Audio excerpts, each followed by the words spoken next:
உயிரோடை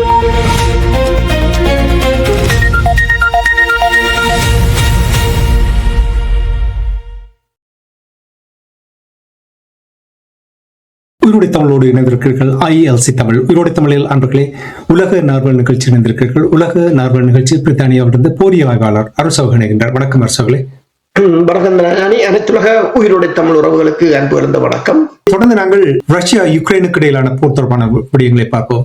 நீண்ட நாட்களாக நாங்கள் இந்த போர் தொடர்பான விடயங்களை பார்க்கவில்லை. ஆனால் இரண்டு தரப்பினரும் தொடர் தாக்குதலை நடத்தி கொண்டிருக்கின்றார்கள். விடாமல் இந்த தாக்குதல் நடந்து கொண்டிருக்கின்றது. என்ன நிலைமை என்று கூறுவீர்களா? ரஷ்யா மீது ஐரோப்பிய ஒன்றியம் மிக கடுமையான தாக்குதல்களை நடத்தி உக்ரைன் ஊடாக.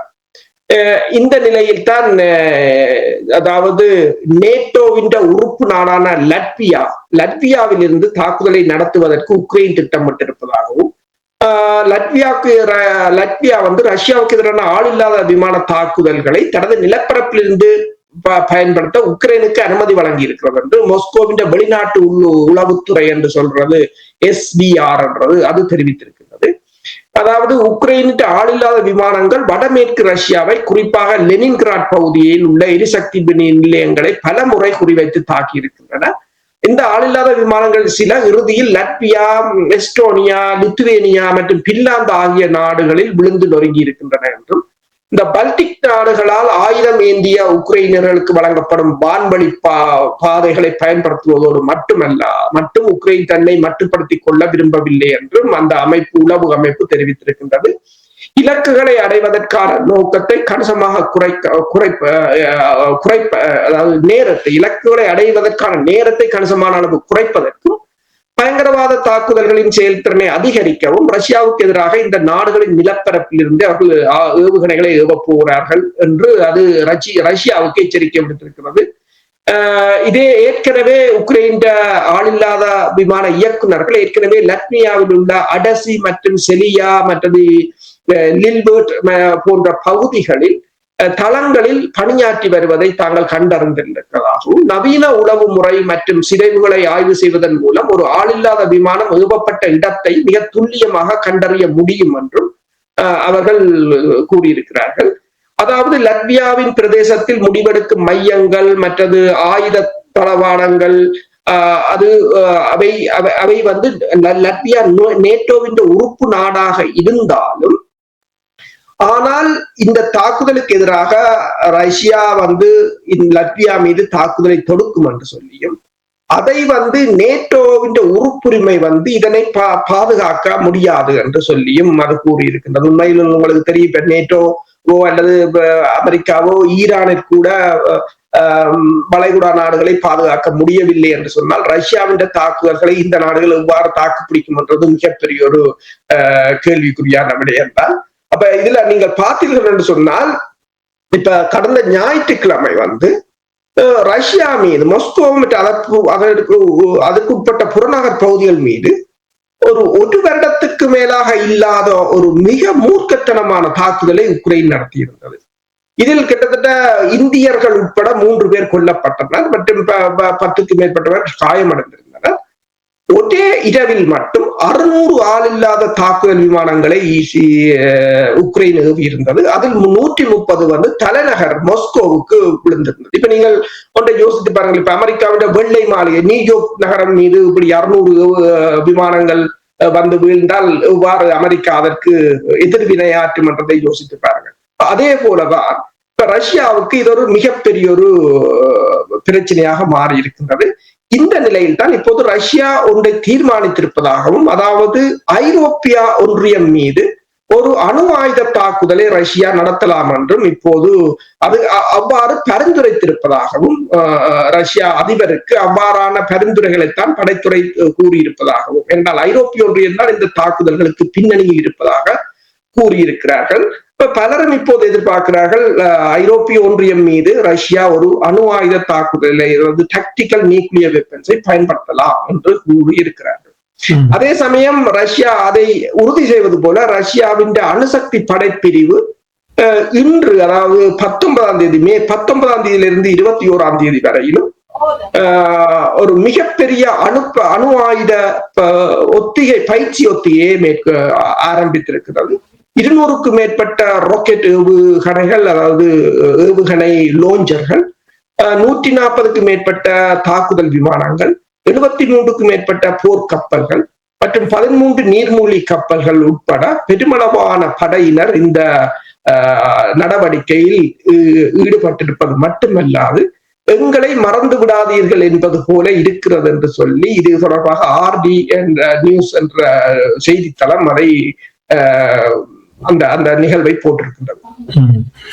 இப்ப இரண்டு தரப்பினருக்கும் நிறைய இழப்புகள் மாற்றுக்கருத்தில்லை. இப்ப பொருளாதாரத்திலும் இழப்பு இருக்கிறது, இனி இராணுவத்தினுடைய இழப்பு இருக்கின்றது என்பதை பலர் கூறியிருக்கிறார்கள். ஆனால் பொருளாதார வளர்ச்சி ரஷ்யாவை பொறுத்த மட்டும் எந்த ஒரு தடையும் இல்லாமல் வளர்ந்து கொண்டிருக்கின்றது என்று கூறுகிறார்கள். இப்ப சமீபத்தில் பேசினார்கள் இந்த போரை முடிவுக்கு கொண்டு வர போன்ற என்று இரண்டு தரப்பினரும், புட்டின் அவர்களும் கூறியது, ஜெலன்ஸ்கி அவர்கள் கூறியதையும் நான் கேட்டிருந்தேன். ஆனால் பேச்சுவார்த்தையினூடாக இந்த போரை முடிவுக்கு கொண்டு வருவதற்கான சாத்தியங்கள் எதுவுமே இல்லையா? ஐரோப்பிய ஒன்றியம் மிகப்பெரிய தடையாக இருக்கிறார்கள்.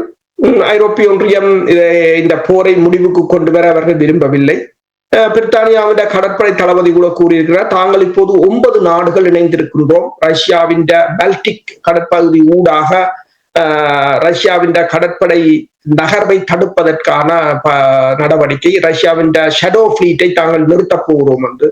உங்களுக்கு தெரியும், ஸ்காட் பெசன்ட் இன்று கூறியிருக்கின்றார், ரஷ்யாவின் அந்த எண்ணெய்களை விற்பதற்கு அவர்கள் 30 நாட்களாக தடைகளை நீடித்துக் கொண்டு வந்தார்கள், இப்போது மீண்டும் நீடித்திருப்பதாக கூறியிருக்கிறார். அப்ப அவர்கள் அப்படி கூறும்போது அந்த கப்பல்களில் எண்ணெய்கள் வரும்போது அந்த எண்ணெய்களை கைப்பற்றுவதற்கு பிரித்தானியா, பிரான்ஸ் போன்ற நாடுகள் முன்னர் முயன்றிருந்தன. ஆனால் ரஷ்யா அதற்கு எதிராக ரஷ்யா தனது டிஸ்ட்ராயர் மற்றும் குரூசர் கப்பல்களை அதுக்கு பாதுகாப்பாக அனுப்பியிருந்தது. இப்ப ரஷ்யாவின் கப்பலின் பாதுகாப்பை தொடர்ந்து அவர்கள் அதுக்கு கிட்ட போகவில்லை என்றால் ஒரு தாக்குதல் ஆரம்பமாகும். இப்போது 9 நாடுகள் இந்த தாக்குதலில் இணைவதற்கு முடிவெடுத்திருப்பதாக அவர்கள் கூறியிருக்கிறார்கள். ஐரோப்பிய ஒன்றியம் இதற்கு மிகவும் தடையாக நிற்கிறது என்றால், இப்ப அமெரிக்கா ஈரானில் சிக்கப்பட்டது போலதான் ஐரோப்பிய ஒன்றியம் ரஷ்யாவில் சிக்கப்பட்டுவிட்டது. என்றால் உக்ரைன் போர் ஆரம்பித்திருக்க கூடாத போர். அந்த போரினால் இப்போது நிறுத்தினால் ரஷ்யா வெற்றி பெற்றதாக முடியும். ரஷ்யா வெற்றி பெற்றதாக முடிந்தால் ஐரோப்பாவின் பாதுகாப்பு, ஐரோப்பாவை பொறுத்தவரையில் அதற்கு பிறகு இவர்கள் ரஷ்யா மீது எந்த விதமான ஆளுமையை செலுத்த முடியாது அல்லது மிரட்டல்களையோ முந்திர மாதிரி எதுவும் செய்ய முடியாது என்ற ஒரு நிலைமையாக இருக்கின்றது. இந்த நிலையைத்தான் ட்ரம்ப் இன்றைக்கு ஒரு செய்தியை வெளியிட்டிருந்தார். தான் சீனாவுக்கு சென்ற சமயத்துல சீனாவின் அதிபர் ஜின்பின் தனக்கு கூறியிருந்ததாகவும் என்னென்று சொன்னால், விளாடிமிர் புட்டின் தன்னிடம் கூறியதாகவும், அதாவது இந்த உக்ரைன் போரை ஆரம்பித்தது ஒரு தவறான முடிவு என்றது. ஆனால் உடனடியாகவே சீனாவின் வெளிவார அமைச்சகம் அறிக்கை வெளியிட்டிருந்தது, அப்படி ஒரு சொல்லும் அங்கு கதைக்கப்படவில்லை. இதை பைனான்சியல் டைம் தான் போட்டிருந்தது, ட்ரம்ப் இப்படி கூறினவர் என்று சொல்லி. ஆனால் சீனா கூறுகின்றது, நாங்கள் அப்படி ஒன்றும் போடவே இல்லை. அவர்கள் எப்போதும் இந்த மேற்குலக நாடுகளும் மேற்குலக ஊடகங்களும் பொய்களைத்தான் அவர்கள் பரப்புரையாக மேற்கொள்வதென்று அவர்கள் உடனடியாகவே அதை மறுத்திருக்கிறார்கள். இப்ப அதே நீங்கள் சொன்னது போல இப்ப நீங்கள் பாத்தீங்கன்னு சொன்னால் இந்த வருடத்துக்கு பெஸ்ட் பெர்ஃபார்மன்ஸ் கரன்சி என்று சொன்னால் மிகவும் மேம்பட்ட கரன்சியாக ரஷ்யா ரூபிள் இருப்பதாக இப்போது தகவலை வெளியிட்டிருக்கிறார்கள். அதாவது 12% இந்த 4 மாதங்களுக்குள் உயர்ந்திருப்பதாகவும், $1 72 இப்போது அது மாறி இருப்பதாகவும் கூறியிருக்கிறார்கள். இந்த போரை பொறுத்த மட்டும் உங்களுக்கு தெரியும், இன்னும் நீடித்தால் யுக்ரைனால் தாக்குப்பிடிப்பது மிகவும் கடினமாக இருக்கின்றது. இப்பொழுது தாக்குப்பிடிப்பதற்கு காரணம் ஐரோப்பிய ஒன்றியத்தினுடைய உதவி. இனி அமெரிக்காவும் கொஞ்சம் பின்புலத்திலிருந்து கொஞ்சம் உதவிகள் வழங்கி கொண்டிருக்கிறார்கள். எவ்வளவு காலம் யுக்ரைனால் தாக்குப்பிடிக்க முடியும் அல்லது எவ்வளவு காலம் ரஷ்யாவால் தாக்குப்பிடிக்க முடியும்? ரஷ்யாவை பொறுத்தவரையில் பொருளாதாரம் கூட இப்போது நீங்கள் பார்க்கலாம், கரன்சி கூட பெஸ்ட் பெர்ஃபார்மிங் கரன்சி என்றுதான் வந்திருக்கிறது. மற்றது இப்போது அமெரிக்காவை கொண்டு போய் ஈரானுக்குள் மாட்டி இருக்கிறார்கள். மற்றது அமெரிக்கா ரஷ்யாவின் வான்படை களங்கள், கடற்படை களங்கள் மீது 4 வருடத்தில் இந்த நேட்டோ எவ்வளவு சேதத்தை ஏற்படுத்தினார்களோ அதே போலவு சேதத்தை ஒரு மாதத்துக்கு 40 நாளைக்குள் ஈரானில் வைத்து ரஷ்யா செய்து முடித்து விட்டது. அப்ப இனி ரஷ்யாவுக்கும் சீனாவுக்கும் ஒரு பிடி இருக்கின்றது, ஈரானை வைத்துக் கொண்டு இவர்களை ஒரு முடிவுக்கு கொண்டு வரலாம் என்றது. நீங்கள் சொன்னது இப்ப நீங்க பாத்தீங்கன்னு சொன்னால் கடுமையாக பூகோள அரசியல் நகர்வுகள் வேகமாக நகர்ந்து வருகின்றன. இன்று 19ஆம் தேதி பூட்டின் சீனாவில் இறங்கி இருக்கின்றார். 2 நாட்கள் அங்கு இருப்பார்.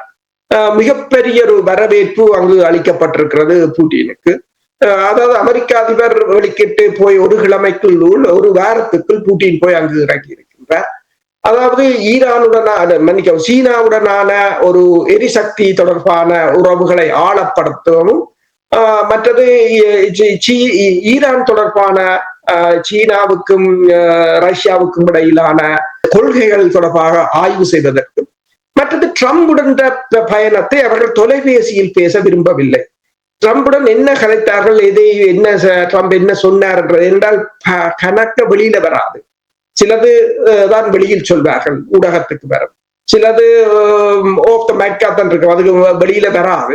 அப்ப அப்படியானதை நேரடியாக கேட்பதற்குமாகத்தான் அவர் அங்கு வந்திருப்பதாக கூறப்படுகிறது. ஆனால் ஒன்று, சீனாவை நோக்கி பல நாடுகளை சேர்ந்த அதிகாரிகளும் படையெடுத்து கொண்டிருப்பதும் ஒரு மிகப்பெரிய ஒரு மாற்றத்தை காண்பிப்பதாகத்தான் கூறப்படுகின்றது. இப்ப டொனால்ட் ட்ரம்பினுடைய பயணம், சீனாவுக்கான பயணம், இப்ப நீங்கள் கூறினீர்கள் சீனாவையும் ரஷ்யாவையும் முடக்கி விடுவதற்கான ஒரு முயற்சி. இந்த நேரத்தில் வெளிவார அமைச்சர் லாரஃப் அவர்கள் கூறியிருக்கின்றார், ஈரான் அணு ஆயுதம் தயாரிப்பதற்கான எந்த ஒரு ஆதாரமும் அங்கே இல்லை என்று கூறியிருக்கின்றார். இந்த விடயங்கள் அவர்களுக்கு இடையில் ஒரு முருகலை ஏற்படுத்துவது மாதிரியாக இப்படி பேசும் பொழுது அமெரிக்கா என்ன செய்ய போன்றது? ஏனென்றால் ஆரம்பத்தில் உங்களுக்கு தெரியும், டொனால்ட் ட்ரம்ப் அவர்கள் சொன்னார், பதவிக்கு வந்தது நான் இந்த போர் எல்லாவற்றையுமே முடிவுக்கு கொண்டு வருவேன் என்றால் அதனால எங்கேயோ நிற்கின்றார். இப்பொழுது யுக்ரைன் ரஷ்யா இடையிலான அந்த போர், அமெரிக்காவுடைய நிலைப்பாடு சமகாலத்தில் எவ்வாறு இருக்கிறது?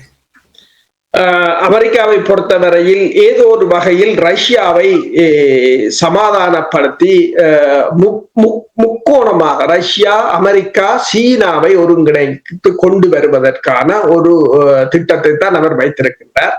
ஆனால் அதே சமயம் ரஷ்யாவும் ரஷ்யா இணங்காது விட்டால் ரஷ்யாவை பலவீனப்படுத்த வேண்டும் என்ற 2 திட்டத்துக்கு மத்தியில் தான் அல்லலாடி கொண்டிருக்கிறார்கள். அவர்கள் நினைத்தது போல ரஷ்யாவை இந்த 4 வருட போரில் ரஷ்யாவை தோற்கடிக்க முடியவில்லை. நீங்கள் கேட்டது போல இந்த ரஷ்யாவால் தாக்கு பிடிக்க முடியுமா என்றால் ரஷ்யாவால் தாக்கு பிடிக்க முடியும். உக்ரைனால் தாக்குப்பிடிக்க முடியுமா என்றால் உக்ரைன் இப்போது ஐரோப்பிய ஒன்றியத்தின் நிதி, மற்றது அமெரிக்காவின் உதவிகள் என்று அப்படித்தான் உக்ரைன் மூச்சு விட்டுக் கொண்டிருக்கின்றது. அதில் உக்ரைன் சனத்தொகை கூட 43 மில்லியன் மக்கள் இருந்தார்கள், இப்போது 20 மில்லியன் குறைவானவர்கள் இருக்கிறார்கள். 23 மில்லியன் மக்கள் ஓடிவிட்டார்கள், பெருமளவானவர்கள் இறந்து விட்டார்கள் என்று கூறப்படுகிறது. இப்போது ஐரோப்பிய ஒன்றியம் என்ன கூறுகிறது என்றால், தங்களுக்கு வந்த அகதிகளை இந்த அரபு மற்றது ஆப்பிரிக்க நாடுகளில் இருந்து இடம்பெயர்ந்து வந்தவர்களை உக்ரைனில் கொண்டு போய் குடியேற்ற போறோம் என்று கூறியிருக்கிறார்கள். அது எவ்வளவு தூரம் சரி வருமோ தெரியவில்லை. அமெரிக்க அதிபரை பொறுத்தவரையில் தான் ஒரு போரை வெறுப்பதாகவும் போரை நிறுத்துவதாகவும் வந்தார். ஆனால் இப்போது அவரே ஒரு சொல்வது போர் விசுவாசியாக மாறிவிட்டார். இப்போது பொலிட்டிகோவின் தகவலின்படி அமெரிக்கா கியூபா மீது தாக்குதலை தொடுப்பது குறித்து தீவிரமாக பரிசீலித்து வருவதாக கூறப்படுகிறது. என்று சொன்னால் இப்ப பொருளாதார அழுத்தம் பலனளிக்காததால் இப்போது அவர் ஏமாற்றம் அடைந்திருப்பதாகவும், எனவே ஒரு முழு அளவிலான படை நடவடிக்கையை மேற்கொண்டு ஆட்சியை கவுக்க போவதாகவும் கூறியிருக்கிறார். ஆனால் பிரச்சனை என்னவென்று சொன்னால், இப்ப உங்களுக்கு தெரியும், நாங்கள் நேற்று பேசியிருந்தோம், ரஷ்யா அங்கு ஆயுதங்களை கொண்டு போய் இறக்கி இருக்கிறதுன்னு சொல்லி. அவ்வாறான ஒரு நிலை வந்தால் அந்த ஒரு மோதலும் ஏற்படக்கூடிய வாய்ப்பு தான் இருக்கின்றது. ரஷ்யாவின் எரிபொருட்களுக்கான தடைகளை தளர்த்தி அமெரிக்கா ஒரு நட்பு பூர்வமாக ரஷ்யாவுடன் அணுக முற்பட்டாலும் மறுபலமாக ரஷ்யாவை தாக்கி அளிப்பதற்கு அவர்கள் தயாராகத்தான். பொறுத்திருந்து பார்ப்போம் என்ன நடக்கின்றது என்பதை. இன்றும் கூட நிறைய தகவல்களை உயிரோடி தமிழ் உறவுகளோடு பகிர்ந்து கொண்டமைக்காக உயிரோடி தமிழ் அன்பர்கள் சார்பாக நன்றி கூறிக்கொண்டு மீண்டும் இன்னும் ஒரு நிகழ்ச்சி இணைந்திருப்போம். அதுவரைக்கும் நன்றி, வணக்கம். மெர்சவர்களே, நன்றி, வணக்கம்.